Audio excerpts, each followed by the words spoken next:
Hi guys, welcome back to my channel. Today I'm going to show you how you can generate text to image in CapCut web version.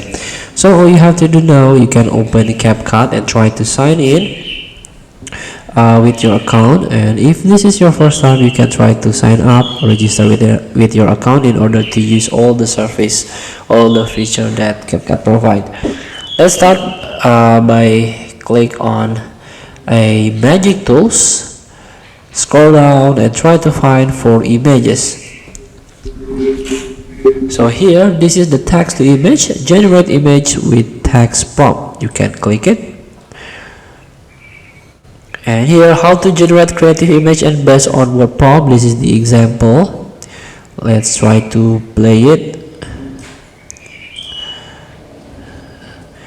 So here you can use the prompt and try to choose number of image, choose the style,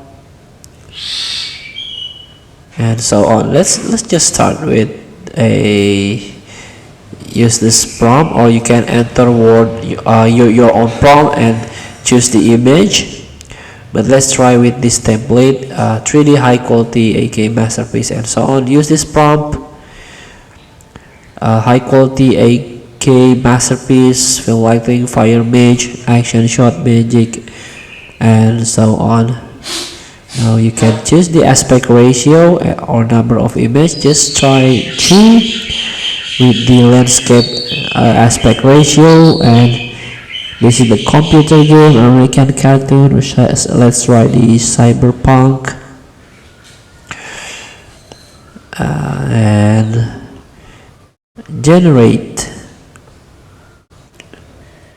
Wait for the process. So this is the result. Even you can try to regenerate, or you directly download it. Or just let's try another American cartoon. Let's try to generate, and here we go. This is like a Disney-like image. So you can download it for free. Thank you for watching. Don't forget to comment, like, and subscribe, and also click the next button below. See you in the next video.